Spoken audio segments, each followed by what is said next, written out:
नमस्कार, मैं हेमंत बघेल आप सभी का बहुत बहुत स्वागत करता हूं अपनी इस YouTube चैनल में। सिंधु घाटी सभ्यता से संबंधित 200 महत्वपूर्ण प्रश्नों पर हम लोग चर्चा कर रहे थे। पिछले वाले वीडियो में हम लोगों ने 50 क्वेश्चन सॉल्व कर लिया था। इस वाले वीडियो में फिर से हम लोग 50 क्वेश्चन देखेंगे और यहाँ मैंने जितने भी क्वेश्चन लिए हैं सभी किसी न किसी प्रतियोगी परीक्षाओं में पूछे जा चुके हैं और आने वाले परीक्षाओं में भी पूछे जाने की पूरी संभावना बनती है। तो आप लोग जो है जो क्वेश्चन है उनको सॉल्व करने की कोशिश करिएगा।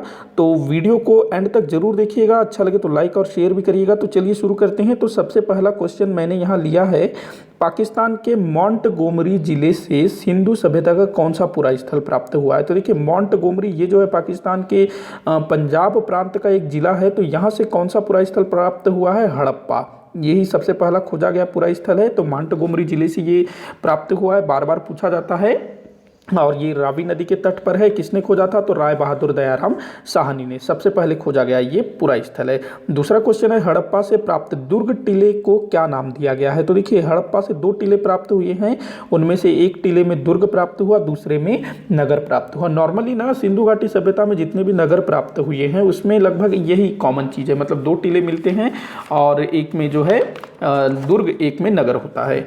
तो यहाँ पर हड़प्पा से प्राप्त दुर्ग टीले उसको क्या नाम दिया गया, तो इसको जो है माउंट एबी नाम दिया गया। ध्यान रखेंगे माउंट एबी नाम दिया गया। किसके द्वारा दिया गया था ये भी ध्यान रखेंगे, व्हीलर, जो मार्टिनर व्हीलर था उसने इसको माउंट एबी नाम दिया था। अगला क्वेश्चन है, हड़प्पा से प्राप्त नगर टीले को क्या कहा गया। तो देखिए जो दुर्ग टीला था उसको तो माउंट एबी बोला गया और जो नगर टीला था उसको बोला गया माउंट एफ। ध्यान रखेंगे माउंट एफ ये नगर टीला था और जो दुर्ग टीला है माउंट एबी। अगला क्वेश्चन देखते हैं, हड़प्पा से प्राप्त शव किस दिशा में दफनाए गए हैं। तो हड़प्पा में जो कब्रिस्तान प्राप्त हुआ है जिसको R37 नाम दिया गया है, तो वहाँ पर जो शव दफनाए गए हैं वो किस दिशा में दफनाए गए हैं, तो उत्तर दक्षिण दिशा में दफनाए गए हैं। ध्यान रखना उत्तर दक्षिण दिशा में शवों को दफनाया गया है। कहाँ पर, हड़प्पा में। कुछ स्थानों पर थोड़ा सा अलग भी देखने को मिलता है, बताऊंगा मैं, कुछ क्वेश्चन लिया है मैंने उस टाइप का भी। 5वां क्वेश्चन देखते हैं, मोहनजोदड़ो सिंधु नदी के किस किनारे पर अवस्थित है। तो जो मोहनजोदड़ो है ये पाकिस्तान के सिंध प्रांत के लरकाना जिले में स्थित है मोहनजोदड़ो और सिंधु नदी के तट पर स्थित है। लेकिन सिंधु नदी के तट पर किस तरफ, मतलब बाईं ओर या दाईं ओर, तो ये जो है सिंधु नदी के दाहिने तट पर अवस्थित है। ध्यान रखेंगे सिंधु नदी के दाहिने तट पर अवस्थित है मोहनजोदड़ो। ये भी जो है काफ़ी महत्वपूर्ण स्थान है। अगला क्वेश्चन है, ये भी बहुत इंपॉर्टेंट है, मोहनजोदड़ो में किन शासकों द्वारा बाद के समय में बौद्ध स्तूप का निर्माण करवाया गया। ये मोहनजोदड़ो था कि हड़प्पा था, तो मोहनजोदड़ो या हड़प्पा होना चाहिए। तो यहाँ पर जो है ना कुषाण शासकों द्वारा बौद्ध स्तूप का निर्माण करवाया गया था। ध्यान रखेंगे कुषाण शासकों द्वारा मोहनजोदड़ो में आगे चल करके जब कुषाणों का शासन आया, कनिष्क उसका जब शासन आया तो उनके द्वारा जो है यहाँ पर बौद्ध स्तूप का निर्माण करवाया गया था। उनको पता नहीं था कि नीचे कोई सभ्यता दफन है, तो वहाँ कोई टीला वीला रहा होगा तो वहाँ पर उन्होंने बौद्ध स्तूप बना दिया था आसपास। तो उसी को खोजने के लिए गए हुए थे और उसी चक्कर में जो है इनकी भी खोज हो गई थी। तो ध्यान रखेंगे कुषाण शासकों ने यहाँ बौद्ध स्तूप का निर्माण करवाया था। अगला क्वेश्चन देखते हैं, वह इतिहासकार कौन है जिसने विशाल स्नानागार की तुलना संस्कृत ग्रंथों में वर्णित पुष्कर अथवा कमल ताल से की थी। देखिए बड़ा ही अच्छा क्वेश्चन है। तो जो हमारे वैदिक काल में जो संस्कृत ग्रंथ रचे गए थे तो उसमें जो है पुष्कर अथवा कमल ताल ये जो है जो तालाबों के नाम है, तो इस टाइप के तालाबों का जिक्र मिलता है, पुष्कर तालाब, कमल ताल, इस टाइप से। तो वह कौन सा इतिहासकार था जिसने विशाल स्नानागार जो मोहनजोदड़ो से प्राप्त हुआ है उसकी तुलना इनसे की थी। तो याद रखेंगे डी कोसाम्बी करके एक इतिहासकार हुए, उन्होंने ऐसा कहा है, डी कोशाम्बी। तो इस टाइप की चीज़ें बहुत पूछी जाती है, कौन से इतिहासकार ने किसके विषय में क्या कहा था। अगला क्वेश्चन है, विशाल स्नानागार के संदर्भ में सर जॉन मार्शल ने क्या कहा था। विशाल स्नानागार के संबंध में जो सर जॉन मार्शल जो कि उस समय भारतीय पुरातत्व सर्वेक्षण विभाग के महानिदेशक हुआ करते थे, तो इन्होंने क्या कहा था। पिछले वाले वीडियो में मैंने इस क्वेश्चन को थोड़ा सा अलग तरीके से पूछा था, इसमें अलग तरीके से मैंने पूछा है। तो सर जॉन मार्शल ने विशाल स्नानागार को समकालीन विश्व का आश्चर्य बताया था। ध्यान रखना।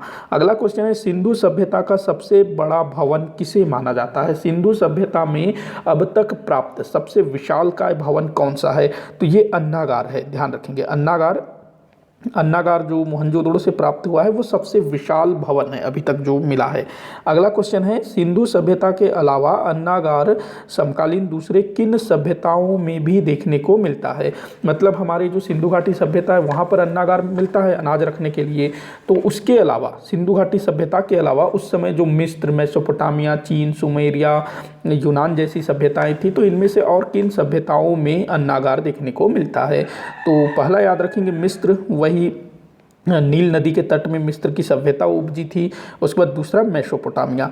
तो इन दोनों सभ्यताओं में भी अन्नागार देखने को मिलता है, मतलब कि इन्होंने भी जो है अनाज रखने के लिए भवन बना रखे थे।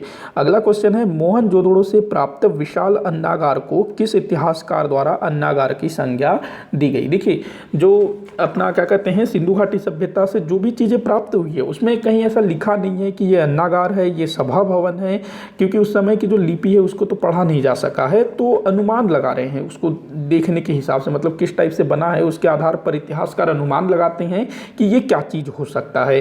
तो वैसे ही पूछ रहा है कि मोहनजोदड़ो से जो विशाल अन्नागार प्राप्त हुआ है तो इसको किस इतिहासकार द्वारा अन्नागार की संज्ञा दी गई। तो मार्टिनर व्हीलर, नाम याद रखेंगे, मार्टिनर व्हीलर, इसने जो है इसको अन्नागार कहा है। ध्यान रखेंगे, ये चीज़ को भी पूछा जाता है अक्सर। अगला क्वेश्चन है, मोहनजोदड़ो से प्राप्त मुख्य सड़क को इतिहासकारों ने क्या नाम दिया है। तो देखिए, मोहनजोदड़ो में जो मुख्य सड़क प्राप्त हुआ है ना वो लगभग 10 मीटर है, 9 दशमलव कुछ है, ये 9.15 या कुछ है, मोटा मोटा 10 मीटर इसको माना जाता है चौड़ा। तो इसको जो है राजपथ कहा गया है। मोटे तौर पर ये 9 साढ़े 9 कुछ है, लगभग मोटा मोटा 10 मीटर कुछ है चौड़ा, तो इसको राजपथ कहा गया है इतिहासकारों के द्वारा। ध्यान रखना, मोहनजोदड़ो का जो मुख्य सड़क है उसको राजपथ कहा गया है इतिहासकारों द्वारा। अगला क्वेश्चन है, सिंधु घाटी सभ्यता की वह कौन सी विशेषता है जो समकालीन विश्व के किसी भी अन्य सभ्यता में देखने को नहीं मिलती है। तो सिंधु घाटी सभ्यता में ऐसी कौन सी चीज़ थी जो उस समय की दूसरी सभ्यताओं में देखने को नहीं मिलती है। मतलब कि मिस्र में देखने को नहीं मिलती है, सुमेरिया में नहीं मिलती है, मेसोपोटामिया में नहीं मिलती है, चीन में नहीं मिलती है, यूनान में नहीं मिलती है। तो वह कौन सी विशेषता है, तो जल निकासी। देखिए, सिंधु घाटी सभ्यता में जो नगर प्राप्त हुई है ना, तो उनमें जो जल निकासी का जो प्रबंध है वो बहुत ही अच्छा प्रबंध है, उत्तम प्रबंध उसको माना गया है, जल निकासी प्रबंध। तो ये किसी भी दूसरी सभ्यता में देखने को नहीं मिलता है। अगला क्वेश्चन है, सिंधु घाटी सभ्यता के अलावा समकालीन किस सभ्यता में पक्की ईंटों का सीमित मात्रा में प्रयोग देखने को मिलता है। देखिए, सिंधु घाटी सभ्यता में जो मकान होते थे वो पक्की ईंटों से बनाया जाता था अधिकतर, कुछ स्थानों को छोड़ करके।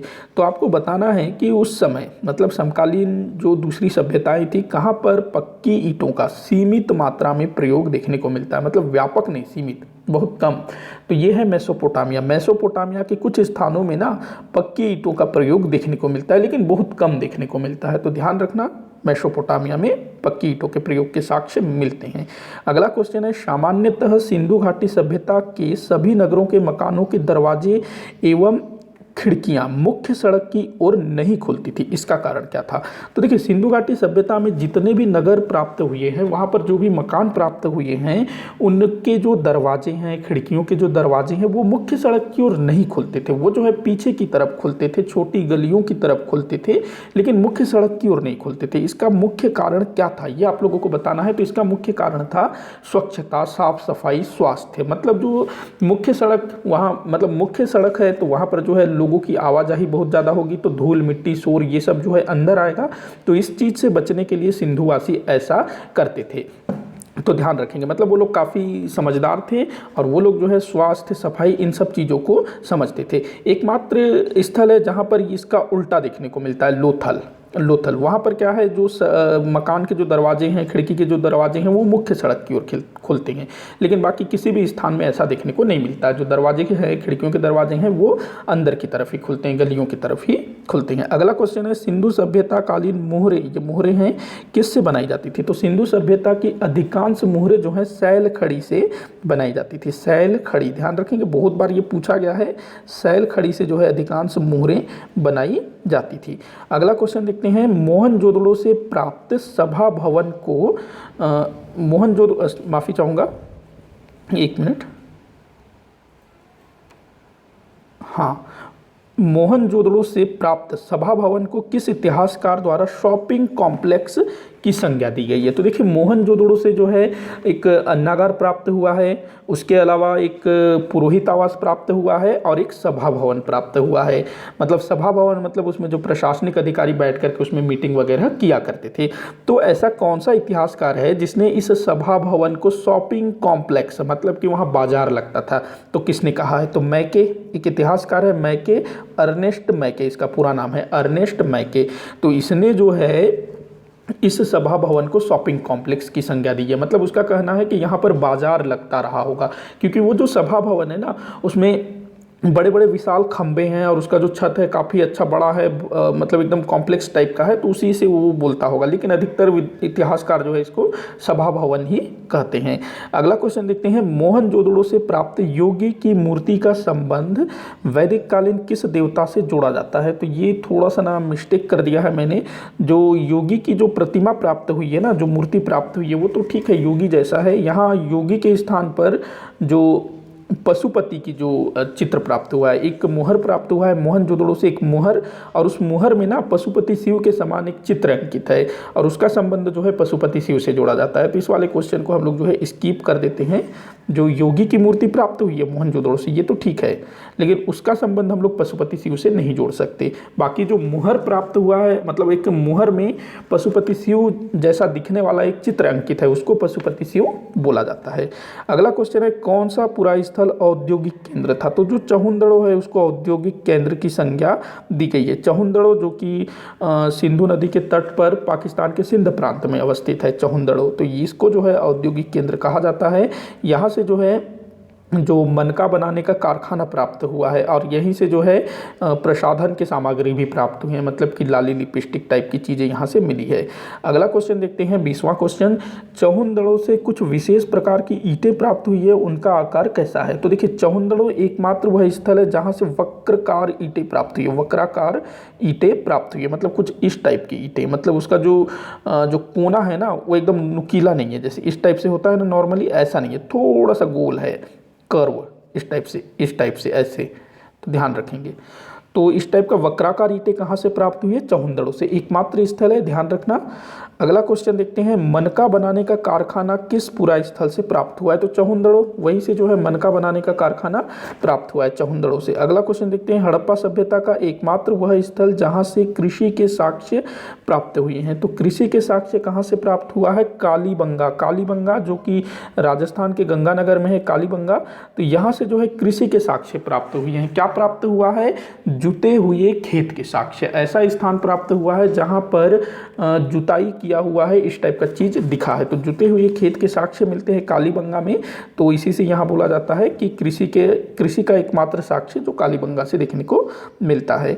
अगला क्वेश्चन देखते हैं, वह कौन सा पुरा स्थल है जहाँ से अलंकृत हाथी एवं कुत्ते द्वारा बिल्ली का पीछा करते हुए पद चिन्ह प्राप्त हुए हैं? तो चहुंदड़ो, वही जो औद्योगिक नगर है जहाँ से मनका बनाने का कारखाना मिला है, तो वही चहुंदड़ो से इस टाइप का चीज़ मिला है, एक अलंकृत हाथी और कुत्ता, ये दोनों मिलकर के बिल्ली का पीछा कर रहे हैं, तो इस टाइप का पैरों का चिन्ह मिला है ईंटों पर, ध्यान रखेंगे। अगला क्वेश्चन है, चहुंदड़ो से हड़प्पा सभ्यता के अलावा और किन सभ्यताओं के विषय में जानकारी प्राप्त होती है? तो देखिए जो चहुंदड़ो है ना, यहाँ केवल और केवल हड़प्पा सभ्यता के विषय में जानकारी प्राप्त नहीं होती है, इसके अलावा कुछ और सभ्यताओं के विषय में भी जानकारी मिलती है, जिनमें से पहला है प्राक हड़प्पा। प्राक हड़प्पा मतलब कि हड़प्पा सभ्यता के शुरुआती चरण की भी यहाँ से जानकारी प्राप्त होती है। इसके अलावा झूकर झांगर संस्कृति बहुत इंपॉर्टेंट है, बहुत बार पूछा गया है, झूकर और झांगर, झूकर इसको मैं मिटा देता हूँ, झूकर और झांगर संस्कृति, ध्यान रखेंगे। झूकर और झांगर संस्कृति के साक्ष्य भी यहाँ से देखने को मिलते हैं, बहुत बार पूछा गया है झूकर झांगर संस्कृति के साक्ष्य कहाँ से देखने को मिलते हैं? तो चहुंदड़ो से। अगला क्वेश्चन है, किस पुरा स्थल से सौंदर्य प्रसाधन, किस पुरा स्थल से सौंदर्य प्रसाधन प्राप्त हुआ है? कहाँ से सौंदर्य प्रसाधन, मतलब वही लाली लिपस्टिक इस टाइप की चीज़ें, तो ये चहुंदड़ो से प्राप्त हुआ है सौंदर्य प्रसाधन, ध्यान रखना। लिपस्टिक भी यहाँ से प्राप्त हुआ है, तो उस टाइम की जो महिलाएं थी सजने संवरने में भी काफ़ी रुचि रखती रही होंगी। अगला क्वेश्चन है, रंगनाथ राव द्वारा खोजा गया सबसे प्रसिद्ध पुरा स्थल कौन सा है? तो इसने लोथल को खोजा था रंगनाथ राव ने। लोथल कहाँ पर है? गुजरात में है, गुजरात में अहमदाबाद में, और भोगवा नदी के तट पर। कौन सी नदी के तट पर? भोगवा। देखिए ये भी पूछा जाता है कौन सा पुरा स्थल किस नदी के तट पर अवस्थित है। अगला क्वेश्चन है लोथल से प्राप्त सर्वाधिक प्रसिद्ध उपलब्धि क्या थी? तो यहाँ से क्या मिला है? गोदीवाड़ा मतलब बंदरगाह, जिसको पत्तन भी बोला जाता है। तो लोथल से प्राप्त ये सबसे प्रसिद्ध चीज है गोदीवाड़ा, ध्यान रखना। अगला क्वेश्चन है सिंधु कालीन किस पुरा स्थल का आधुनिक नाम रूपनगर है? तो ये मैं बताया था पिछले बार भी शायद। तो ये रोपड़ जो कि पंजाब में है सतलज नदी के तट पर, तो इसको आधुनिक समय में रूपनगर के नाम से जाना जाता है। अगला क्वेश्चन है सैंधव कालीन किस स्थल से ये पारस नहीं है, फारस है, फल का फ, फारस मुहूर्त, माफ़ी चाहूँगा। तो ये क्वेश्चन कुछ इस प्रकार से है, सैंधव कालीन किस स्थल से फारस की मोहरें प्राप्त हुई है? फारस की मोहरें कहाँ से प्राप्त हुई है? लोथल से। ध्यान रखना लोथल जो कि एक बंदरगाह था और विदेशों से जहाज वहाँ आया करते थे, तो विदेशी व्यापार का केंद्र था लोथल। तो फारस के साथ भी उसका व्यापार होता था। तो फारस की मोहरें यहाँ से प्राप्त हुई है, ध्यान रखना। अगला क्वेश्चन है लोथल से प्राप्त एक मृतभांड पर एक चित्र उकेरा गया है जिस पर एक कौवा तथा एक लोमड़ी उत्कीर्ण है, यह याद दिलाती है। पिछले वाले वीडियो में शायद मैंने ये क्वेश्चन लिया था थोड़े से अलग तरीके से। तो लोथल से जो है एक बर्तन प्राप्त हुआ है और उस बर्तन पर एक चित्र उकेरा गया है जिस पर एक कौवा है और एक लोमड़ी है।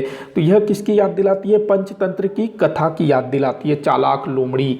तो ध्यान रखेंगे ये चीज़। ये कहाँ से प्राप्त हुआ है? लोथल से प्राप्त हुआ है।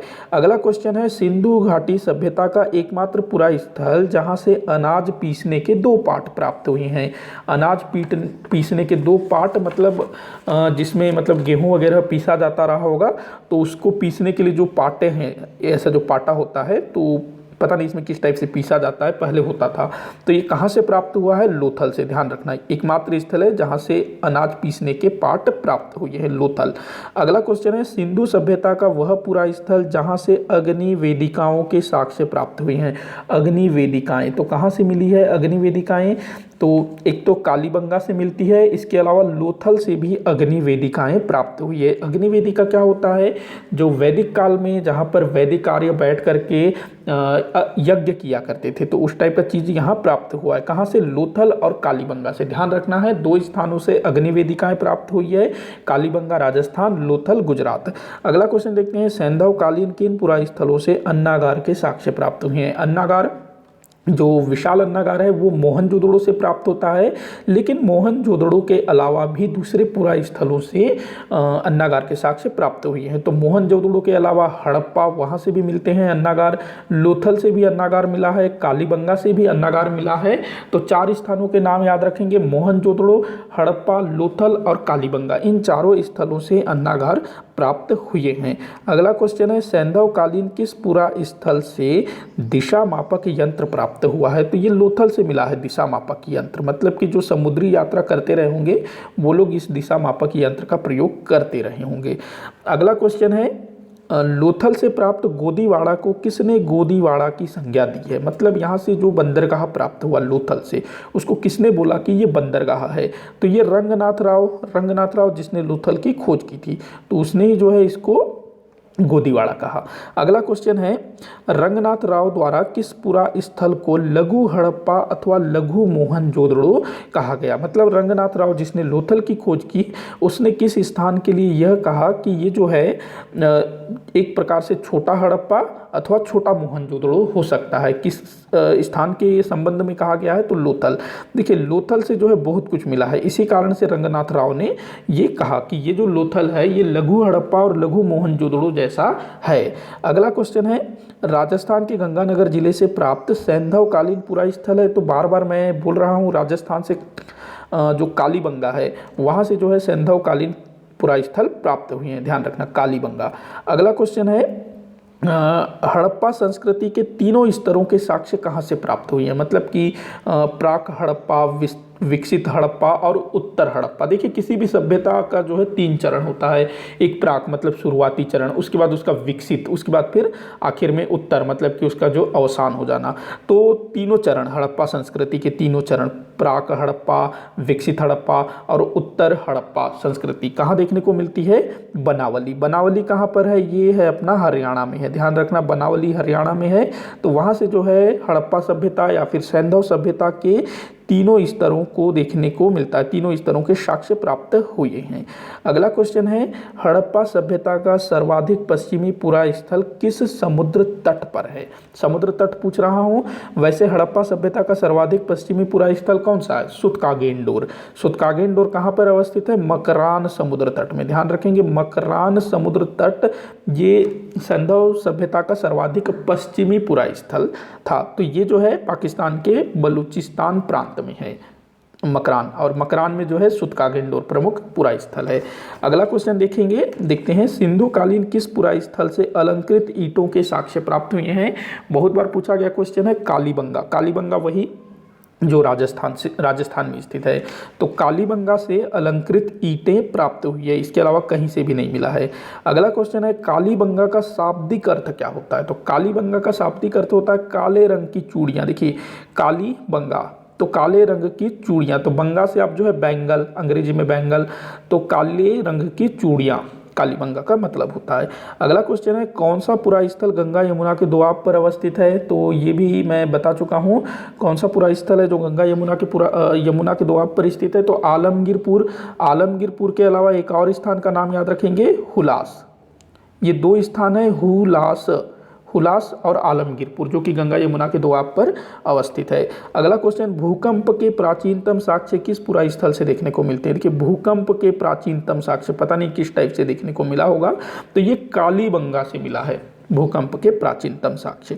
अगला क्वेश्चन है मेसोपोटामियाई लेखों में, ये में है मैं नहीं, मेसोपोटामियाई लेखों में ये क्या लिख दिया, अच्छा हाँ ये इस तरह से है, माफ़ी चाहूँगा। तो मेसोपोटामिया के लेखों में इस क्षेत्र को क्या कहा गया है? मतलब कि जो मेसोपोटामिया की सभ्यता से जो लेख प्राप्त हुए हैं, तो उन लेखों में सिंधु घाटी सभ्यता के लिए क्या शब्द प्रयोग किया गया है? मतलब कि इस क्षेत्र को किस नाम से उनके लेखों में लिखा गया है? तो याद रखिएगा मेलुहा। क्या कहा गया है? मेलुहा। ध्यान रखना, ये भी कई बार पूछा गया है, मेलुहा कहा गया है मेसोपोटामियाई लेखों में इस क्षेत्र के लिए। अगला क्वेश्चन है बनावली में सिंधु सभ्यता के अवशेष की खोज किसने की थी? तो बनावली में सिंधु घाटी सभ्यता संबंधी खोज किसने की थी? रविंद्र सिंह बिष्ट ने। RS बिष्ट भी इनको बोला जाता है, रविंद्र सिंह बिष्ट। इन्होंने जो है बनावली में सिंधु घाटी सभ्यता संबंधी खोज की थी। अगला क्वेश्चन है किस पुरा स्थल का दुर्ग एक प्राकृतिक चट्टान पर बसाया गया है? तो सुतकागेंडोर वही जो कि सर्वाधिक पश्चिमी पुरा स्थल है सिंधु घाटी सभ्यता का। तो सुतकागेंडोर का जो दुर्ग है वो प्राकृतिक चट्टान पर बसाया गया है, बनाया गया है, प्राकृतिक चट्टान पर बनाया गया है दुर्ग, किला। अगला क्वेश्चन है सेंधवा हो गया है, माफ़ी चाहूँगा ये। तो सेंधव कालीन किस पुरा स्थल से वॉश बेसिन प्राप्त हुआ है? देखिए उस समय के लोग जो है ना वॉश बेसिन, मतलब जिसमें मुंह हाथ धोया जाता है ना, जो बाथरूम में लगता है, तो वॉश बेसिन ये कहाँ से प्राप्त हुआ है? तो ये प्राप्त हुआ है अपना बनावली से। बनावली वही हरियाणा वाला बनावली जिसकी खोज RS बिष्ट ने की थी, रविंद्र सिंह बिष्ट। तो बनावली से वॉश बेसिन भी प्राप्त हुआ है। वॉश बेसिन को हिंदी में कहा जाता है धावन पात्र। तो कई बार जो है धावन पात्र कहाँ से मिला ये भी पूछा जाता है ऐसे भी। तो धावन पात्र अथवा वॉश बेसिन कहाँ से मिला है? बनावली से। तो इस टाइप की चीज़ें भी सिंधुवासी प्रयोग में लाते थे। अगला क्वेश्चन है बनावली की नगर योजना किस प्रकार की थी? ये जबरदस्त क्वेश्चन है, बहुत बार पूछा गया है। तो शतरंज के बिसात के समान यहाँ की नगर योजना है। ध्यान रखना, बहुत बार ये पूछा गया है, शतरंज के बिसात के समान यहाँ की नगर योजना है। कहाँ की? बनावली की। शतरंज के बिसात के समान, बहुत बार पूछा गया है ये भी। अगला क्वेश्चन है रंगपुर किस नदी के तट पर स्थित है? रंगपुर, तो ये भादर नदी के तट पर है। रंगपुर कहाँ पर है? तो गुजरात में है रंगपुर, गुजरात में भादर नदी के तट पर। अगला क्वेश्चन है घोड़े की मृण मूर्तियाँ किस पुरा स्थल से प्राप्त हुई है? तो घोड़े की मृण मूर्तियाँ, देखिए जो सिंधुवासी थे ना घोड़े से परिचित नहीं थे, लेकिन फिर भी जो है कुछ कुछ साक्ष्य मिले हैं, जैसे कि सूरकोटदा जो गुजरात में है, सूरकोटदा, तो वहाँ से जो है घोड़े की हड्डियाँ प्राप्त हुई है। लेकिन वो जो है अपना क्या कहते हैं सिंधु सभ्यता के काफ़ी पहले की मानी जाती है। इसके अलावा लोथल से जो है घोड़े की 3 मृण मूर्तियाँ प्राप्त हुई है। इसके अलावा मोहनजोदड़ो से भी घोड़े की मूर्तियाँ प्राप्त हुई है, तो ध्यान रखेंगे। वैसे ये वाला क्वेश्चन शायद पिछले वाले वीडियो में भी मैंने लिया था, माफ़ी चाहूँगा कुछ क्वेश्चन जो है थोड़े से रिपीट हो गए हैं, कोशिश करूँगा मैं आगे से ऐसा ना हो। तो यहाँ पर जो है 50 क्वेश्चन समाप्त होते हैं, बाकी के बचे हुए 100 क्वेश्चन हम लोग आने वाले वीडियोज़ में कवर करेंगे। तो आप लोग कमेंट करके बताइएगा कि आप लोगों से कितने क्वेश्चन सॉल्व हुए, और किसी क्वेश्चन में डाउट हो तो उसको भी आप लोग लिखिएगा। तो वीडियो को जितना हो सके उतना शेयर करिएगा, लाइक करिएगा, चैनल को सब्सक्राइब करिएगा। वीडियो को आखिर तक देखने के लिए बहुत बहुत धन्यवाद।